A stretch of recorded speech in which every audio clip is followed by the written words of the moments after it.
Welcome, welcome. We are back again with The Change Starts Here. We are so excited. Tonight is Bring a Guest. We are going to have them ask some questions, join us in some conversation. And just before we get started, I'm Laura. My guest tonight is Melissa. Melissa is from Iowa. Hey, Melissa. Hi. Awesome. Good to see you. Thank you. Hello, everyone. I'm Harita, and I brought a fabulous guest. And my guest is Derek. Hi, Derek. Hello, good evening. And Derek is from Atlanta, Georgia. And he's just a wonderful guest, and you guys will find out later on. Yes. Hello, I'm Kenny, or Kenneth. And my guest is my wife, Melanie. Hi, Mal. Oh, Melanie. Hi, Melanie. She's from Iowa, just like me. Yeah. Hi. In London, who do you have with you? I got surprise guest, India. Hi. Hello. Hey, India. where's India from? India. Well, a little bit of all over. Right. Arizona, Georgia, wherever. Okay. Okay, my friends. Well, tonight we're just going to really give you guys a big welcome once again. Thank you for coming.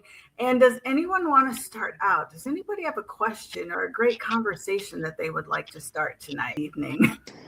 For my topic is the older I get, the more I care about all living things, such as even the smallest bug.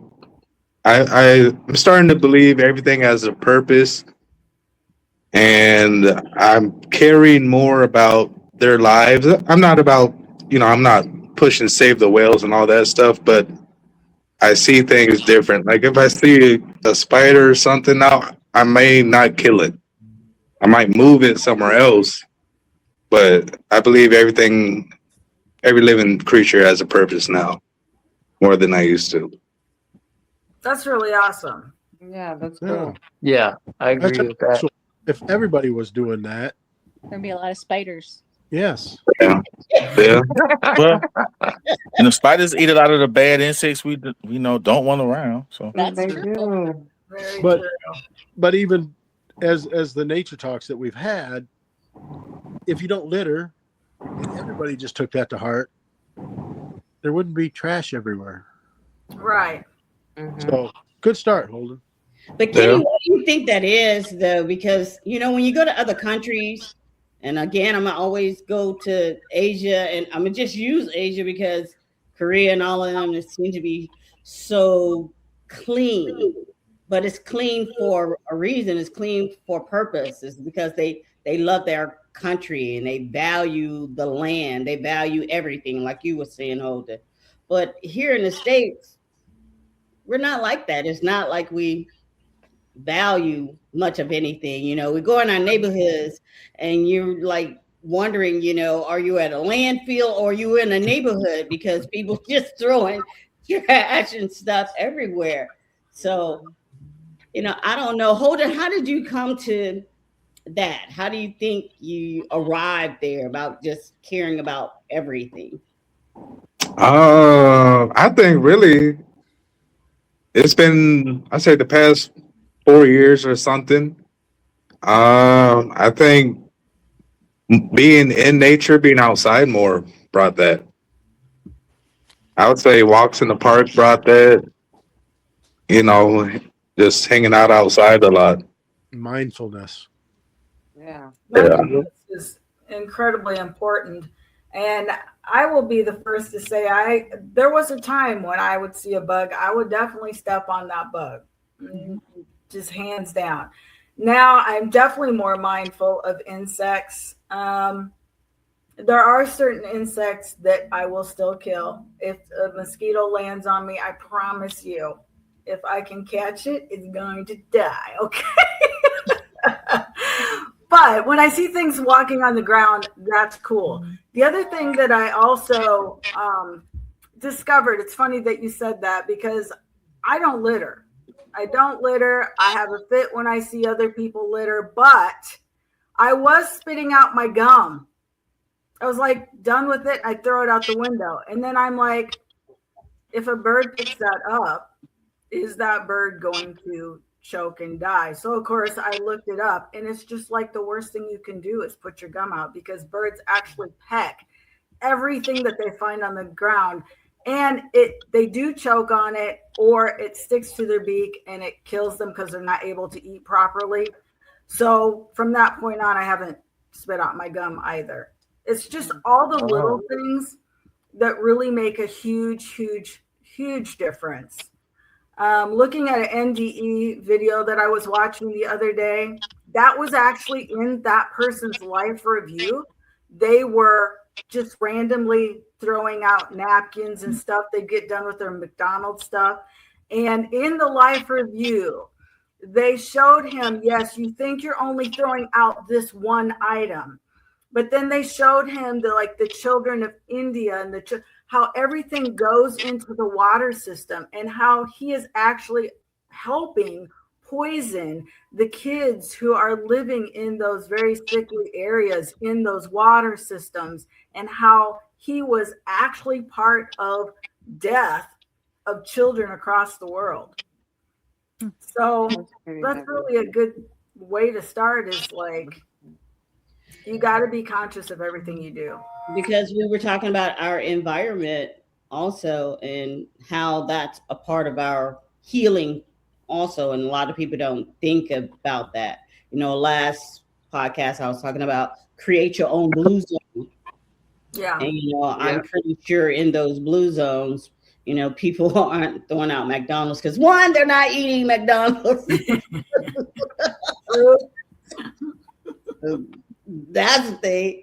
But we got to be conscious of everything. And I'm gonna throw this to Derek, because we just came off of a pretty big kind of conference, and we kind of talked about those type of things: your environment, how you live, how to be healthy, how to be cognitive of other people, other things, creatures, that type of thing. So Derek, if you got anything you want to. I just think, unfortunately, there's there are cultural, well, I shouldn't say cultural, I guess Western culture in a sense, a disconnection from nature. Mm-hmm. And not so much littering itself, but I think disconnection from nature can lead to some of those things, like littering, or we're talking about disconnection from life in a sense. So, when you're not connected in those ways, you kind of become maybe disconnected in other ways. And so one of those could be understanding, the function, like you were saying, you mentioned, I think, the functions of these different life, these different beings in a sense. You just disconnected because a lot of people, we kill it because we don't, spiders serve an ecological purpose. Mm-hmm. Certain birds do, bees, of course. Even though I'm struggling with carpenter bees in my own front porch, they get tearing my house up. But but it's just, it's like, but I haven't researched. I guess it do probably serves a purpose. I've tried to repel them as opposed to killing them, but that it has to be some type of purpose. Why would they be here? Right. Well, without bees, we're all gonna die. Right. Well, correct. Well, in carpenter bees cases, my porch is gonna die, but that's another story. They're just trying to build your house. Right. Or tear it down. Or tear it down.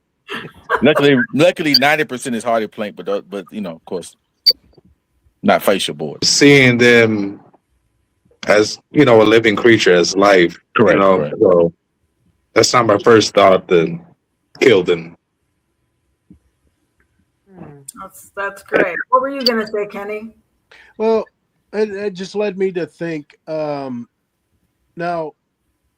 I love Atlanta. It is a beautiful city. I love it. I hated cities before then, but when I was down there for a period of time, I grew to love it. But what do you think of the impact of the concrete jungles around the world? on our earth? I think there's a big impact for sure. Like, I don't know, just starting off, I think there's a big impact because how we talked about that disconnect from nature, that's one of them. Because if you sometimes grow up in the city, I mean, you might not be as likely to go outside of that comfort zone. And, sometimes getting out into nature is not just going to come naturally. Yeah, Usually, if you're sometimes from the city, you want to be in the city and you really don't want to be out in this, like, it's hard to get some of my friends to go yeah, on a it's hard. camping trip Yeah, or like on a something like that camping trip and get because they don't yeah. they don't see why you would go, Sleep hang out, outside hang out on in the a woods or something like that. yeah. It sounds crazy, but So I think that's how it could be affected. And then, like you said, when you have a lot of concrete jungles, I mean, you're pushing nature out. At one point, you probably did have a lot of wildlife that lived there and a lot of different habitats. But I mean, when you start building skyscrapers and now everything's paved, naturally, you're not going to have a lot of wildlife. So, Oh, I'll say this. Y'all remember like when the smog was real bad in LA and you could literally see it in the air? mm-hmm. Like that's even like in other places like Bangladesh and stuff, that is horrible. The air there is horrible. It makes it for the people, they get respiratory issues and That too, it's yeah. toxic, and they're living in that. So concrete jungles, they can create that, but people aren't leaving. They're gonna stay there. That's where their life is. That is their life, and that's how I see it impacting in that sense. Oh, I know there are many areas where nature is now infringing into neighborhoods and city areas where there are monkeys. There are monkeys in the city now. They're stealing the food, they're doing all of that. Where there are bears, they're definitely encroaching on the cabins and the houses. And there's video that I actually watched. And many of the videos that are supposedly funny are bears coming into people's homes, on people's porches, on their decks, in their ponds that are fake, that they build outside their homes, because we are stepping into their territory. It's not ours. And I think the other thing that makes me so sad, and I know that we've talked about it, Harita, is the cutting down of the trees. I am a true tree lover, and it just makes me so sad to see them tearing down one of the very things that creates oxygen for our lives to live every day in order to put more malls and apartments and all of those things, which for Atlanta, we don't need any more people here. Go home. I did. Well, that's about to change in about 5 weeks, 4 weeks. We're gonna have so many people here. Right. That's about to change. But yes, Laura, when you're talking about the trees, I mean, I really felt something when that tree was cut down in front of my place. And to this day, I can still feel it. There is a connection. But also on the flip side, when you're talking about how we're encroaching on the environment of animals, Yeah. but what about when people do stupid things like bring in exotic snakes from or smuggle in stuff? It could be the flip side too. And I think that's probably what Derek was talking about, how we just have this disconnect. It was like, the people walking around the parks with the snakes wrapped around their necks. And I'm like, why? What is the point? They think it's cool. You don't really have a connection with that snake. You just, It's It aesthetic. draws attention. It's just cool. Yeah. It's when it concrete jungles one it's just through observation. I think people look at so that's what I'm saying. It's like a viewpoint of what's real progress. It's like it's That's true. progress because man has a there are elements of mankind that says, hey, this is we want to conquer nature in a sense. Mm. So that conquer nature or living with nature. That's what I was referring to, like what's cultural. If I look at that, when you look at, and I'm just, because at this point I'm a Westerner. So if you say, well, what's Western literature talk about? What was the Enlightenment and the Renaissance and all these things really about? And what did they lead to as far as, political systems and ideas around, nature, God, there's conflict in that. I know Emerson talks about nature. Then you have others that talk about, that talk about or plan advancement. And some of that there were, elements of disconnect from humanity, disconnect from nature, and then others that sought those connections. And so I think those are some of those conflicts. It's like what's really progress when you get away from, what's already created for us to, I guess, live or access, whether it be food, whether it be this smelling, the smell of nature, the smell of plants and animals, and understanding how all these things. I think the first question gets back to that: how all these things work together. Because the more you build these concrete jungles, the more disconnected you become to and disconnected from how all of these different elements that were already here, how do they work together for for our good, and in some cases our protection. So, I mean, there's a recognition of some of that. I know in Atlanta, we have in the city itself, there's a very strict tree ordinance. You actually have to have a permit to cut any tree down be above, I think it's over 18 inches circumference of a trunk. You have to assess if it's A, doesn't even need to be moved, and B, if you claim it's dead, you have to actually have an arborist come out and examine the tree. And they also have even now you cannot build new construction, or if I were to replenish a driveway, new driveways have to be they have to have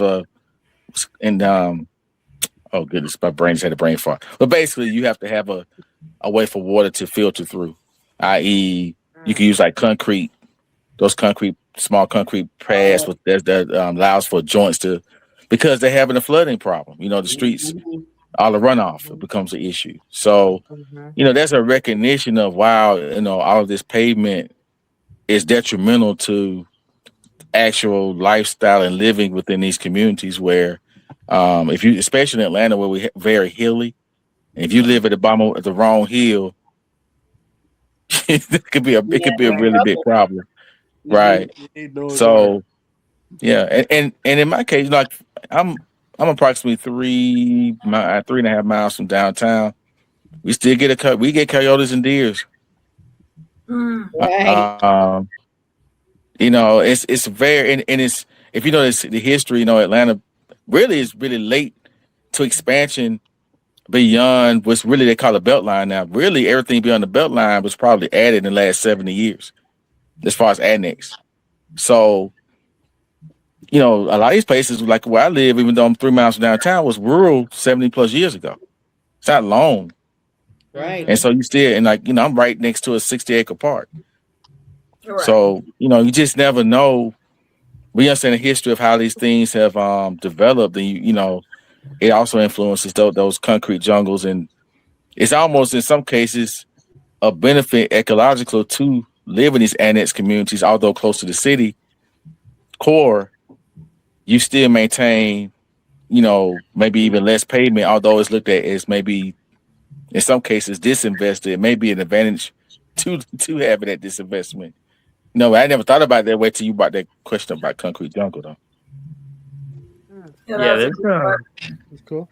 I saw this idea proposed where they have, like, if you're going down, I don't know, 316 and the highway's wooded on both sides for miles and miles, and the animals just have no way to cross. Actually, Correct. having a crossing that goes above where they can walk across like a bridge. To reroute their natural path has to be above. Yeah, Yeah. Okay. just That's for the been animals. done. Yeah, Yeah, that's done in exactly, some yeah. different places in the country, and so especially when you have those fences, those concrete barricades. To your point, Yeah, and they have a opening here and there where maybe so many miles, and it's a natural bridge where it allows animals to cross above overhead. Yep. Yeah, yeah. That's I cool. love that And when idea. you're on the expressway and you see all those deer, I cringe every time, and I feel so bad because they were just trying to do what you're saying, London, get from one point to the other, and Yep. never make. Well, that always brings up the question: why did the chicken cross the road? Okay, okay. You know, I don't know. I see you They trying to get run reel over us. by a semi. That's why. Hey, now, I haven't hit a chicken yet this year. Oh For my dinner. Not God. playing. I'm sorry. That's horrible. I was my bad. Hey. Like Well, my dad used to say, every time we saw an animal that was dead on the side of the road, he would be like, "That's a horrible place to take a nap." Yep. That's bad. yeah. It is bad, but I say it now all the time myself. So That Man, was someone who hit a deer. I've hit a deer, so and he looked at me as he slid down the road the other way. Why'd you hit me? And I'm like, dude, All it right. was me. It was me, the Volvo, and you. I mean, we all lost. Yeah. right. My insurance rate. Some more than others. Oh, Melissa, where do you live? What city? Nora Springs. So I'm sure. Tell me a bit about that as far as community, concrete or lack thereof. It's more like lack thereof. I grew up in a town of 50 people. Ooh. I just came back in March from seeing my grandson in Texas. So I was in San Antonio, and we had a layover in Atlanta, and I wanted to do sightseeing, but that never worked out. But I'm telling you, so many people, so many people. And I was like this tourist from, I grew up in a town of 50, so I'm very sheltered. And there's so much stuff to do, and people everywhere, and the towns never sleep. And the Atlanta airport was just like a huge mall. And Mhm. Yeah, it it's was giant. amazing. It was amazing. That's picking up on yours. The town I live in now is probably 1,300 people. I live 10 miles from the main city, which is Mason City. That's got about 35,000 people. That's where I work. Um, a lot of concrete there. I don't care for it. I'm so used to peace and quiet. You guys are talking about deer and everything. I have deer running through my yard all the time, running across the street. It's beautiful. I have deer eating my plants. Yep. I feed the birds and the deers and the squirrels. I love animals. I'm very tenderhearted. There was I was coming home from work one night. There was a deer in the middle of the road. I stopped my car. I called the police. Someone had hit him and broke his back legs. Ooh. A car scared him, and he went in the middle of the road. He would have gotten smashed and rolled the car. And I think about this now, thinking what these people must have thought. But I pulled him off to the side of the road, waiting for the police officer, and I was petting him and crying because my heart just broke. Aw. And a lady stopped and asked if I was okay, and she scared the deer, and he tried to get up and run, and he jumped in the ditch, and I couldn't find him. It was so dark. And then after all this happened, I thought, you could have been hit by a car. You could have had your car smashed. And the deer never bit me or anything. It was very gentle, but it just broke my heart. I just sat there and cried and cried and cried because someone had hurt him. Right. Mm-hmm. That's Yes. really quite amazing. But I have a feeling you could have sat there 15, 20 minutes, 1 hour. You were probably protected by God Himself while you were tending to His flock. Oh, it just broke my heart. And I finally called and I said, nobody's shown up and now the deer's gone. I can't find him. He's in the ditch. And all I got told was, well, they're on their way. And I thought, well, it's a little late now. Mm-hmm. Right. I mean, I didn't want to be rude or anything, but it just, what was important to me, and I understand the police have better things to do, but this guy was hurt. I mean, I don't know. And I would have to go by this place every time I went to work. And the next day I just sobbed. I sobbed going to work and I sobbed going home. And it's like, Mm-hmm. it's a blessing and a curse to be that tenderhearted. Right. Yeah. Yeah. Yeah. Because you just didn't want the animal to suffer. I mean, that's I just, didn't. that's the worst That's- part. That's really empathic. Right. It is. I have a lot of empathy for people. I work in healthcare and I love my job. And so I work with a lot of the elderly and sometimes they just want somebody to talk to, and Mhm. we're supposed to room a patient in like 15 minutes. Well, sometimes I can't do that because I just let them talk. And that's gotten me in trouble more than once. So Same here. I Yeah, do. we understand. Yeah. Derek and I understand too. Yeah. yeah. I just, sometimes people just need somebody to talk to. Mm-hmm. That is the truth. Especially when they're, well, I mean, I suppose it doesn't matter what age they are, but I do know the elderly really never truly get one's full attention to feel the connection of being a valued human. And that's where you fit in. I'm sure you make them feel valued and worth your time. I try. I really try. I think, I do love people. I do. I get peopled out about Thursday, but that's okay. I recharge on the weekend. I still love people, but yeah. And Yeah. that's what we need. It's so much craziness going on in this world. I'm glad we have people like you, Melissa, that really, have empathy for people in general, and I especially. do. And the people that, I work with a lot of doctors, different cultures, different ethnicities. The people that really drive me crazy are the ones that have to question what they don't know, the doctors or something, or sometimes I do run into people. Because I don't only take care of the elderly, I take care of younger people sometimes. And this is getting totally off topic, but there's a lot of, younger people just don't know how to carry on conversations. Mm-hmm. Yeah, because they're buried. They talk to their phones. Exactly. They don't look you in the eye. They don't say yes, ma'am, no, ma'am. It's just It's like they're part caveman or something. I do that all the time. Yeah. Oh, sorry. No offense meant. Yes, Kenny, we know.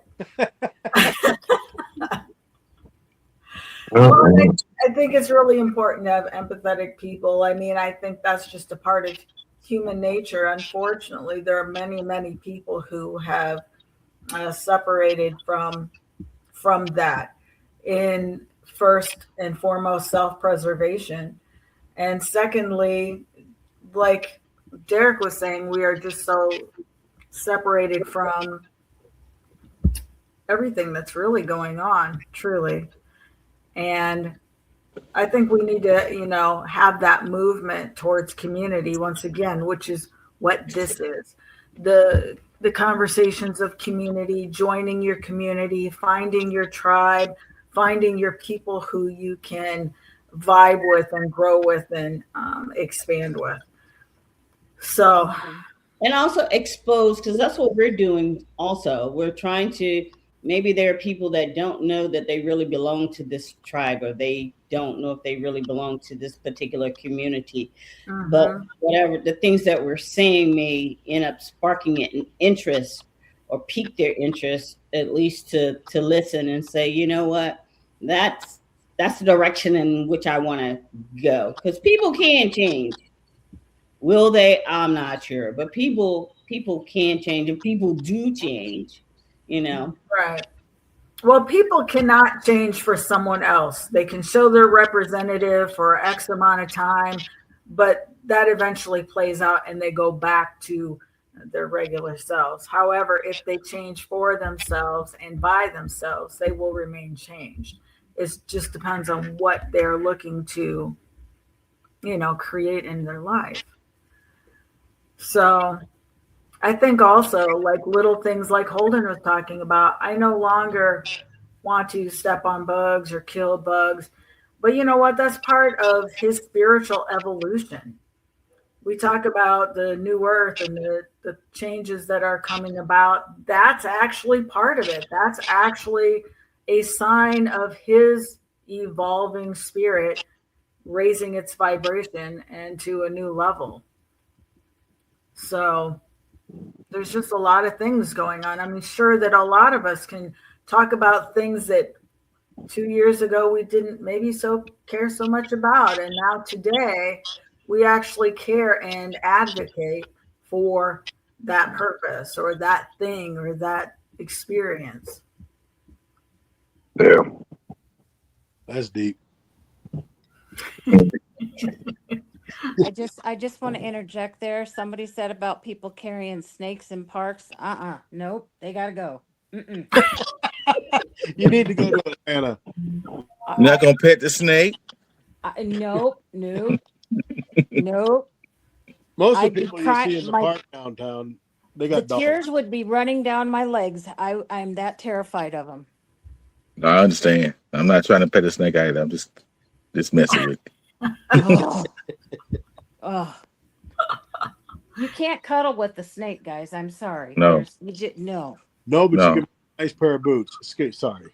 Stop it. I was trying to help her out.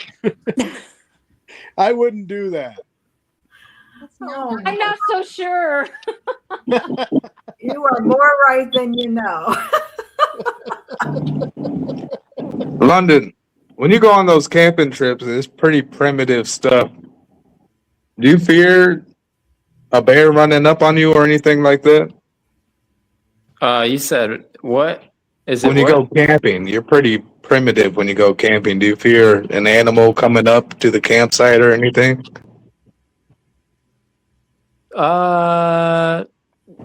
Sometimes it's fun to think so, but nothing actually ever happens. Like, no, we've never had anything happen with animals, really. I think the closest thing to that is I've seen bears, but I wasn't even camping. That's just being in the Smoky Mountains, just going through the Smoky Mountains. But yeah. It's funny, me too. That's where you've seen the bears. Well, yeah, so I can't hear anything. what had happened? Oh, y'all hear me? Yes. Yeah, what had happened was that afternoon, we barbecued, and of course, I neglected to put the final bag in the locked trash can. And as you know, this particular cabin had a basement. It was like, the basement even was, say, I don't know, 10 feet above ground because it was on a slope. Go to bed, hear something rumbling in the middle of the night. My city-fied self, who hadn't been camping since he was a Boy Scout at 16. Oh, what's making that noise?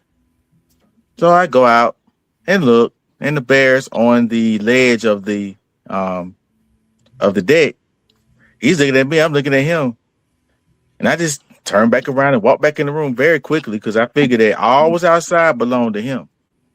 And I could get back. I'm going all the inside because I knew that belonged to me. Right. And so well, my wife is deceased now. I told her, I said, it's a bear outside. And her eyes, a bear. And so that was my bear experience. And after about 90 minutes of rummaging through the bag, he left. But I learned why, reinforced why the locked boxes for the trash are essential It's in the important. Smoky Mountains. Yeah, I've seen bears open doors to cars and Right. get people's Oh Taco yeah. Bell and just tear up the whole interior. It was so horrible. They tore that car up. But yeah, they can open doors too. It's Yeah, smart. they're very smart and very keen sense of smell. I have seen bears get into locked trash cans. Yeah, That's Mm-hmm.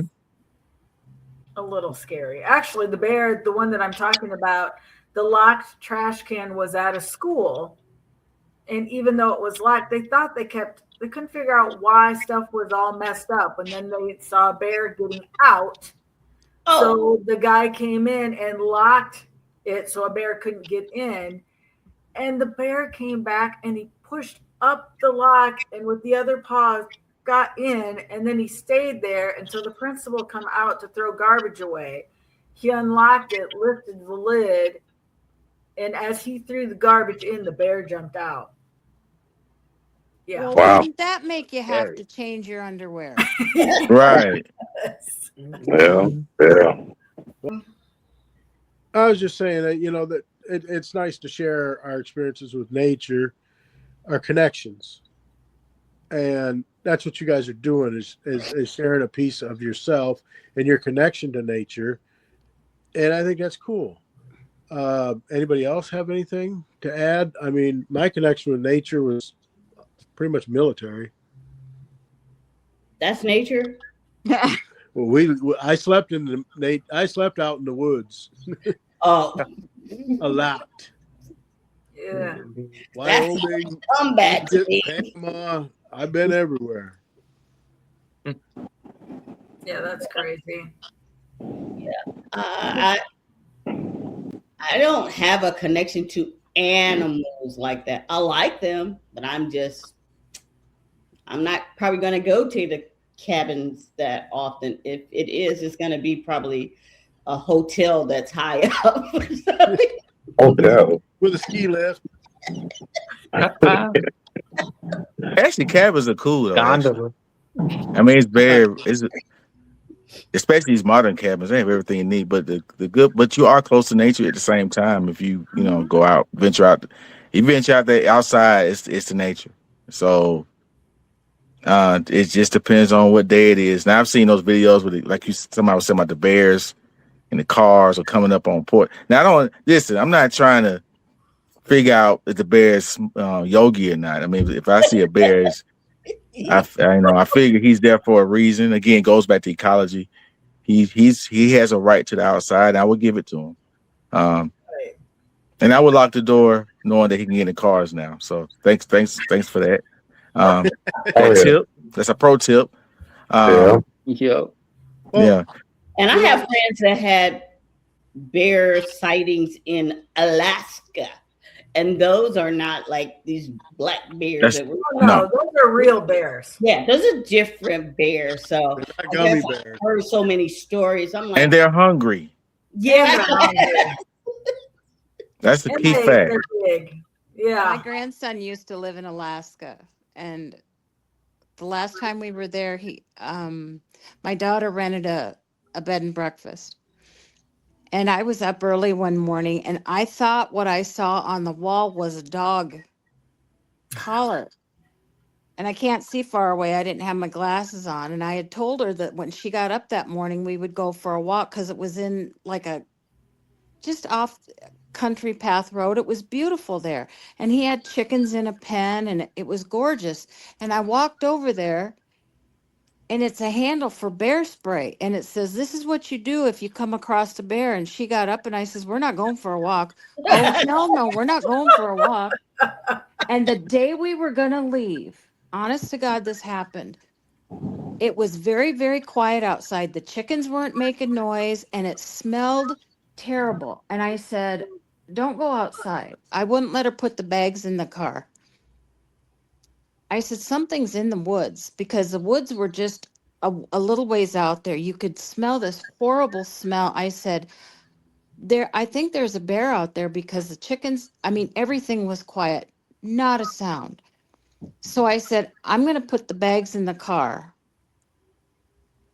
When I get everything in the car, I'm going to come back in and I want you to run to the car. Well, she says, what about you? I said, you're faster than me. I'd get ate by the bear anyway. So just get in the car.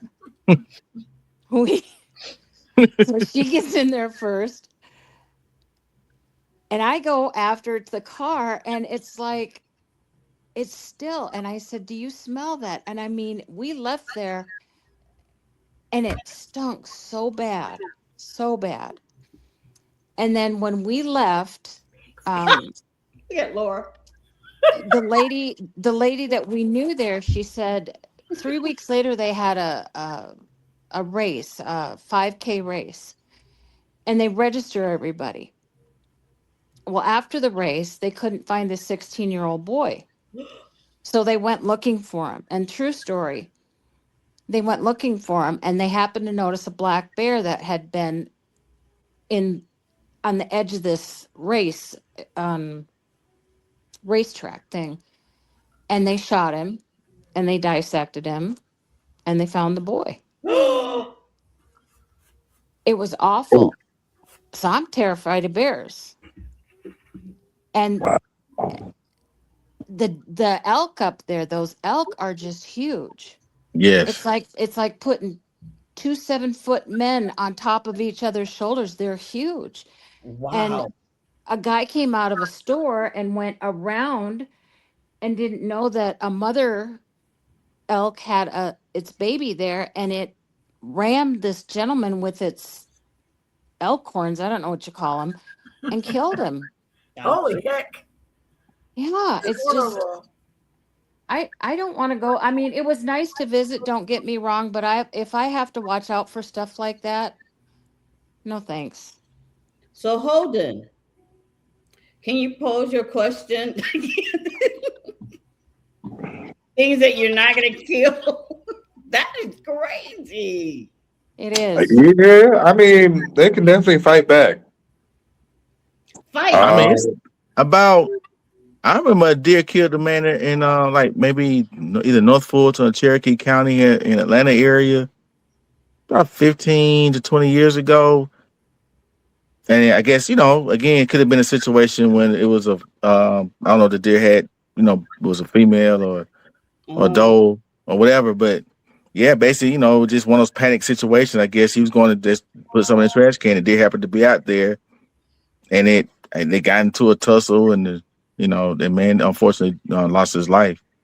Because animals are protective of young and babies and territorial. You just don't know if that bear was in the rut, what was going on. So, but yeah, it's rare in the lower 48, so to speak. But in Alaska, places like that, yeah, I mean, like you're very close to the wild, in nature. Somebody showed a picture of a polar bear next to like our bear, and it was it's just Right. like it was like or your moose it or was like elk. but there's another video talking about bobcat of a little girl. I don't know if you guys have ever seen this video. And she had the cat, like she went outside and she had the cat, and she was telling her mom she wanted to bring the cat in, and it was a bobcat. Oh my gosh. And the mom started screaming. Wow. That's not a cat, Mom. It's a little cat. There are people that do that with coyotes here and there. Like, rescue. They think they're rescuing a dog. Yeah. And they're like, When it's man, a there ain't no baby. dog. There's a coyote. That dog don't look like other dogs. Not at all. Sure doesn't sound like one either. Right? You'll find out soon enough. Yeah. Oh my gosh. So Laura, what's your worst fear of animals? My worst fear? I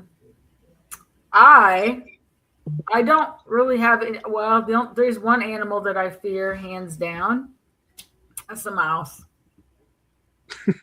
Shoot. I'm so serious, you guys. I don't care if it's dead. I don't care if it's alive. I'm terrified of mice And rats. and rats. Anything along that mouse rat family. Interesting. I can't take it. Yeah, they're quite disgusting. Yeah, they're Yeah. very disgusting. I don't know if I'm fearful of them. I'm probably more, I don't know. All the ones that we talk, bears, alligators. And then there's this creepy lizard that they use. Guys heard about that? And that's in South Georgia. Some kind of crazy long lizard that almost looks like an alligator, but you know,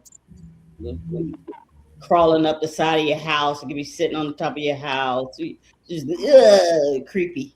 Mm-mm. I have not heard of that. Yeah, That's interesting. I don't want any of that stuff. Melanie, Mm. you've been quiet. Yeah. Do you have any fears? Do you have any favorite animals? I saw your teddy bear. Oh, that's just soft. No, but I used to camp a lot when I was younger too. And the thing that gets into our stuff all the time is raccoons. Oh, Oh, They can open things. They'll steal your eggs. They'll steal everything you got when you're camping. And one time I was with my friends and we had a garbage bag, just like a, small bag. And we were sitting around the fire and all of a sudden we heard a rustling and the raccoons grabbed the bag. They ran up the tree and all of a sudden somebody had thrown batteries away. And all of a sudden batteries started coming out of the tree. Flying at us. We're like, what was that? We look, there's another battery. So That was It was big. like the raccoon was like, I don't want those things. like, That was big. yeah, I don't like any animal that has a hand besides a human. mm. Raccoons have hands, they do. They I do. love them. They're and so so cute. yeah, so yeah, no, raccoons are disgusting. No, and they'll I chase want- you behind too. In fact, They will. okay, I live in the city.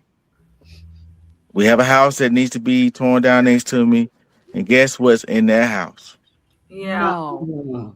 Raccoons. And I knew there was some over there, and then one night I got home late, and I look over in the yard, and it's about 2 or 3 raccoons. Oh, it's a whole family now. That's great.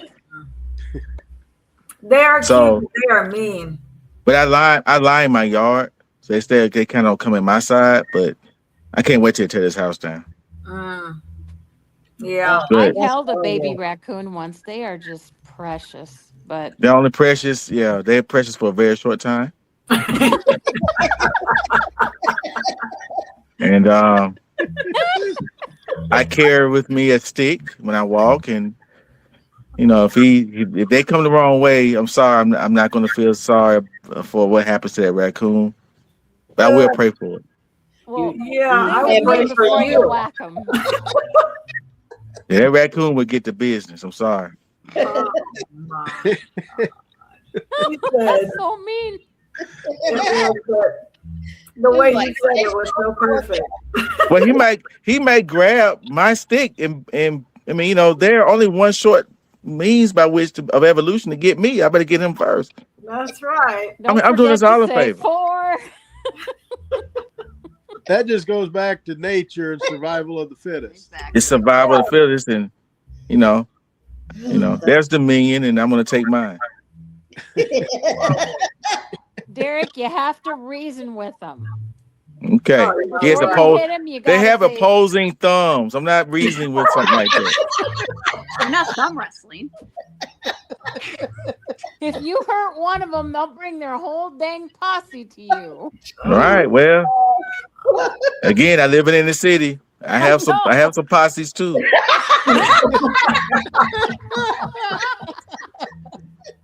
They're gonna say, "We know where this dude lives." Yeah. What's all that noise?